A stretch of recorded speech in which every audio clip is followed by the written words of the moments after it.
Today on the podcast, we've got Erin Kinsey, who is a friend and client. She is amazing. She is a gifted songwriter, highly accomplished musician, and certainly a rising country star. Erin moved to Nashville just out of high school when she graduated early from Rockwall, Texas, and she is on fire. I'm so excited that she could join us today and share her insight into following her dream of becoming a country music artist. Please welcome Erin Kinsey to the show. Hi, I'm with Erin Kinsey. Erin, thank you so much for joining us today on Goalposts. Thank you so much for having me. Absolutely. So, Erin, for those who don't know you, give us a little bit of your background. Tell us who Erin Kinsey is. Well, I'm 19 years old. I moved to Nashville about 2 years ago now from a small town in Texas called Rockwall. And I've been pursuing music since I was pretty young, since about 11.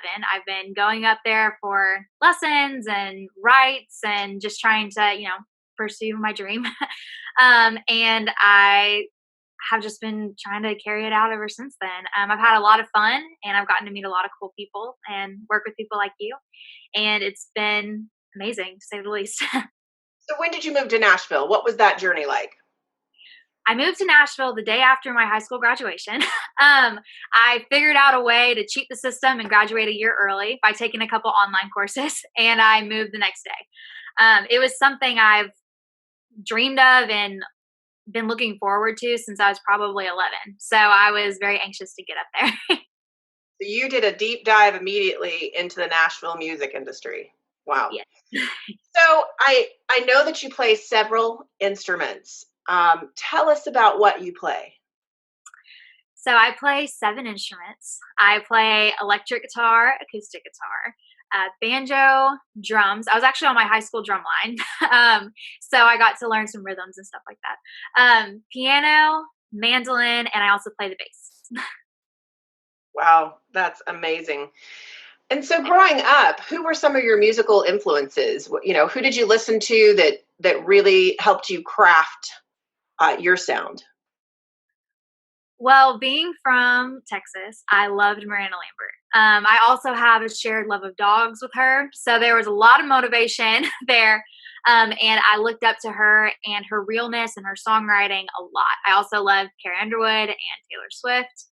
And just a lot of the women in country music in 2000 to 2015 were people that really, really pushed me and told me I could do it, So a lot of them. That's great.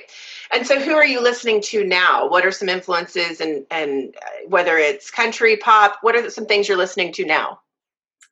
I'm really loving a lot of like the top 50 country stations and just listening to all the new music everybody's coming out with, especially right now.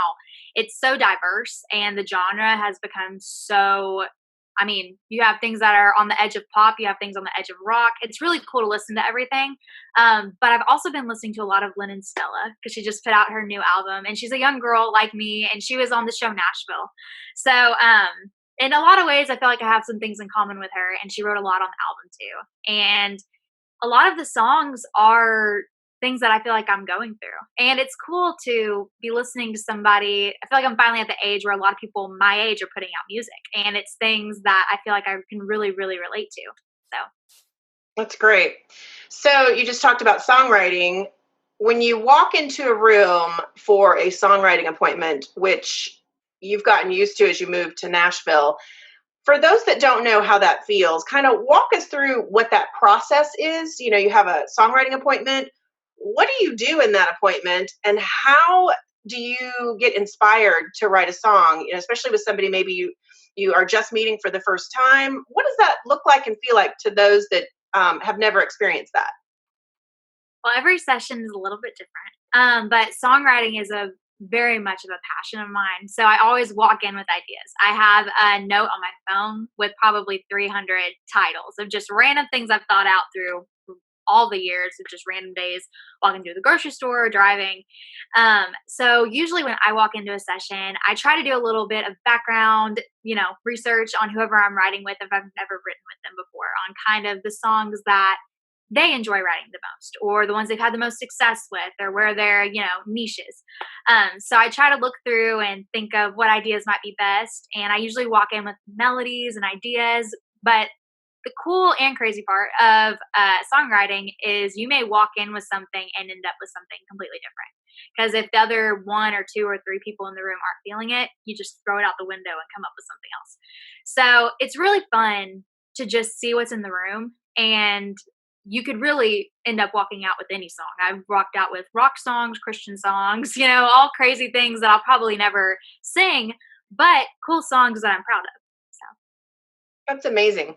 So is there an experience or something that you had the opportunity to do that you are most proud of? Is there something that you can reflect on, whether you had the opportunity to perform for a particular crowd or be involved with a particular group or anything of that nature? Since you've been in Nashville, what's a moment that stands out to you that you remember drinking it in and saying, oh my gosh, I am in Nashville in the music industry?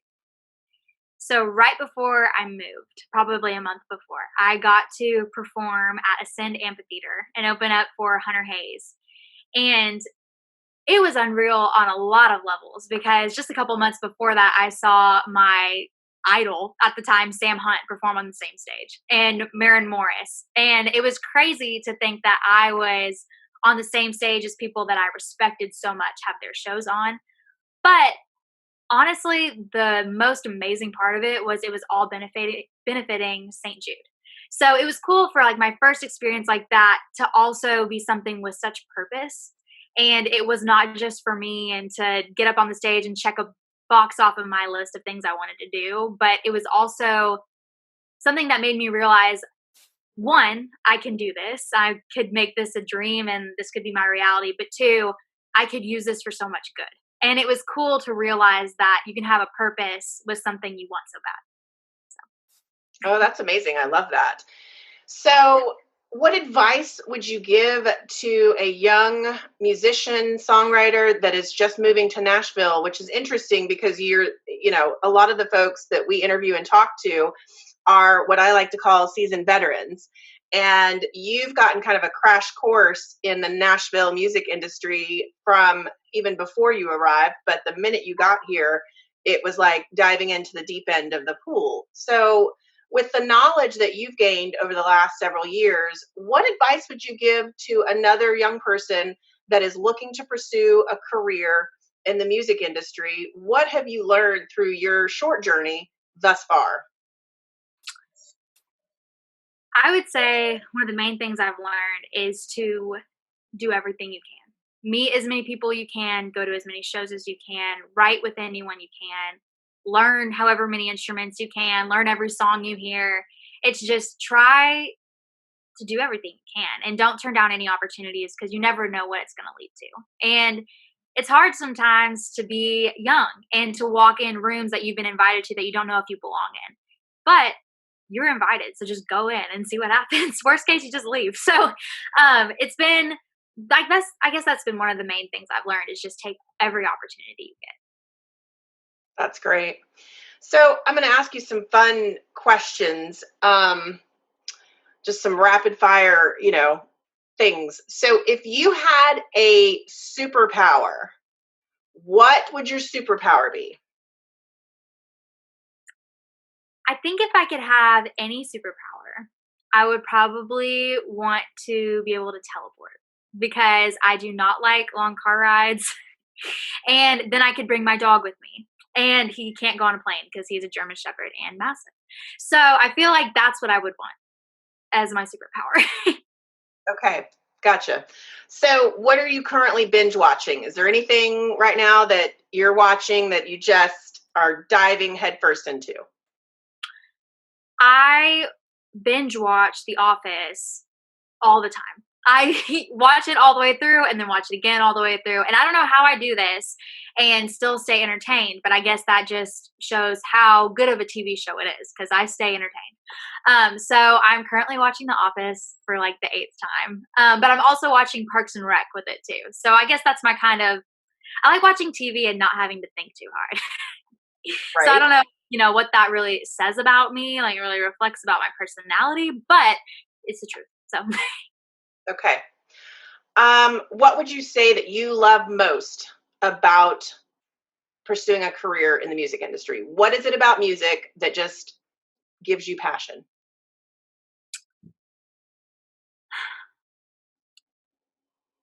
I think it is realizing the purpose of all of it. It's using everything I go through in my life and being like Lynn and Stella, being like Taylor Swift, somebody who can take those experiences and put it into words for somebody who doesn't know how to. Or also to just say, you're not the only one going through whatever right now. Like, I'm right there with you, and it's hard or it's fun and it's challenging. It's to know you're not alone. And also, for me, being a writer, to let somebody know they're not alone is, I don't know, honestly, like, not to get cheesy, but that feels like a superpower to me. Like, to be able to let somebody know, like, you are not by yourself. Because I think through technology and all that, it's easy to feel alone because you're not with people as much anymore. You're texting and you're alone. You can be texting somebody, FaceTiming, but it's easy to get in those dark places. And I think through music is still a way where you can take somebody out of that and help them feel like you're right there with them. So you mentioned earlier that you are a dog lover, much like Miranda. Tell us about your pets. So my family has a lot of pets. I have one dog, and his name is Chewy. He's a German Shepherd, and he's super fluffy and the silliest, goofiest dog there is. And we have a ton of fun. He lives in Nashville with me, and he's probably my best friend there. We have, again, a lot of fun in Nashville, and we came home for everything going on. I came back to Texas to be with my family. So right now we're with 3 Australian Shepherds, my dog Chewy, and 2 cats. So there's a lot of animals in the home, and it's really funny to see the dynamic. Chewy's never seen a cat before, so he's trying to figure out what the heck they are while they're sprinting from him. But my family's all big dog lovers and animal lovers, and it's been fun to be surrounded by so many, I guess. Oh, that's great. Okay, my last question as we wrap up is, if you had a theme song when you walked into a room, and I'm going to suggest picking a theme song that people would know, because I know you've written a lot of songs and you may feel like something that you've written could be a theme song. But for folks that haven't heard some of your music, if you were to pick a theme song that people would know, what would be a good theme song to introduce Erin Kinsey as she walks into the room? I'm not sure if this is what other people would say, but this is definitely my goal for when I walk in a room to people to think of this song. I think it would be Thunderstruck, because it's the cool guitar riff and the voices, and it's so full. And I think, all the movies I've seen people walk into, it's the highlight of the movie, the coolest part after the, scene with the fighting or the crash or blow up thing or whatever. So if I could have a goal to make people think of a song when I walked out, I think it would be that. Oh, I love that. I love that. It's certainly a profound, I am here kind of moment. Exactly. That's great. So, Erin, thank you so much for being with us. If people want to listen to your music, where can they find you? So give us your website and your socials. Would love to send people to follow you and interact with you. Yeah. So my Instagram and Twitter is at Erin Kinsey TX. Gotta be a Texan and throw it in everywhere I can, you know what I mean? And then my Facebook is Erin Kinsey Official, and my website is erinkinsey.com. But probably the best place to see my music right now is on Instagram. I've been trying to post little snippets of all my originals that I haven't released, and a lot of covers and just fun guitar things I've learned. So that's probably where the most of my music is right now. But thank you so much for having me.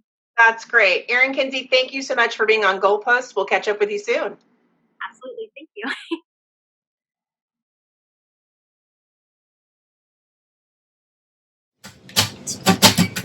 I need a hurry, go nowhere. I need a rush, do nothing. And I'm speeding 65 in a 40 to get to where you can hold me. Sweatpants makeout, eating dinner on the couch. That's my favorite you. Ooh, I wanna lose all the makeup, take my hair down. The only plan for the day is laying on you in the dark too. 'Cause I'm in a hurry, don't know where. I'm in a rush, do nothing. And I'm speeding 65 and I'm 40. To where you can hold me. I don't need diamonds or pearls. I just know that I'm your girl. And when I get there, I'm slowing down. I gotta please these small towns. I'm in a hurry, don't know where. Oh, I'm in a hurry. Man, I'm flying, spraying that radar gun. It ain't pointed at me, and the cops don't see. 'Cause I'm in a hurry, don't know where. I'm in a rush to do nothing. And I'm speeding 65 and I'm 40. To where you can hold me. I don't need diamonds or pearls. I just know that I'm your girl. And when I get there, it's slow down. I gotta please these sometimes. I'm in a hurry, don't know where. Oh, I'm in a hurry. Girls wanna live their life like a page in a magazine, a small town social queen. But not me, not me, not me. I'm in a hurry to go nowhere. I'm in a rush to do nothing. And I'm speeding 65 and I'm 40. So where you can hold me. I don't need diamonds or pearls. I just know that I'm your girl. When I get there, it's slow down, slow it down. I gotta please these small